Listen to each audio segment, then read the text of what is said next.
you are someone that struggles with consistency on your serve, you've come to the right place. Today, I'll be giving you some tips to help improve this and to make sure that you make every serve into the court. Let's get to it. Now, to start with, you want your hand at the top of the racket so that you have a feel of the strings. And you want to get into the preparation phase of the serve. The legs will not be used in this process. And simply throw it up and flick into the court. The reason why what I've just shown you is very important is because when you have your hand at the top of the racket, you have a much better feel of the ball and a much better control too. So if you can master that and really brush the ball into the court and feel where the ball's going and be able to control it, it will then make your life a lot easier at the back of the court when you're serving. And I whenever I serve, like to do this as a warm-up. Just makes life a lot easier, and you can really feel the strings, you can really engage with the racket.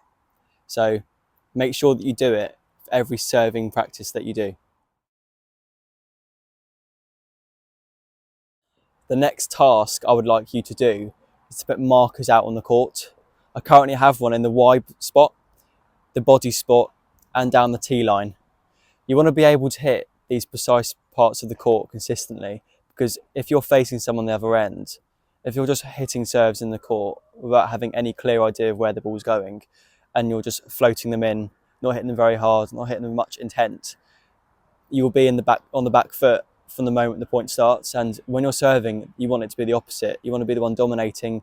You want to not be broken. It will require a much less energy if you're able to hold serve and to consistently hit the spots.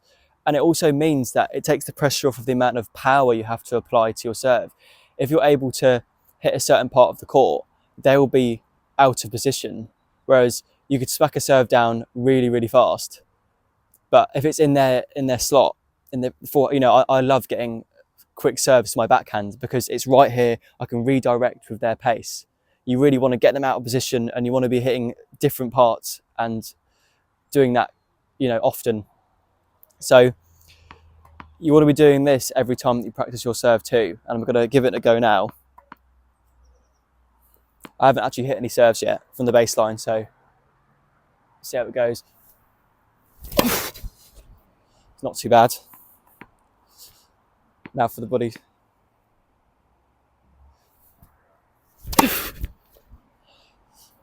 Bit too much curve. And now for the tee. Oh, that was very close. Not bad for the first 3 serves of the day. So make sure you're doing this quite a lot, and you will see a massive improvement, because the aim isn't just to hit consistent serves in the court, it's to be able to do it and hit the precise parts of the court too. This last tip might sound very, very obvious, but I know I used to struggle to follow this because it requires a lot of effort and a lot of commitment.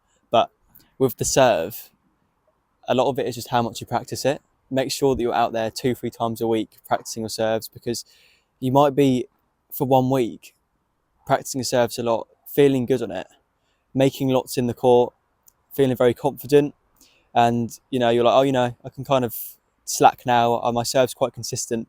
And the harsh reality is, if you know anything about tennis, you'll come back after not hitting any serves or not putting in the same amount of effort, and your consistency will disappear pretty much. So it's not necessarily what you're doing on court, it's also just the repetition of it. Make sure that you're always out there doing these tasks. It can be anything. You haven't even got to be doing these tasks. As long as you're hitting the serves, you will gradually become more familiar with it, and it's a case of how often you're doing it. So good luck with all your serves, guys.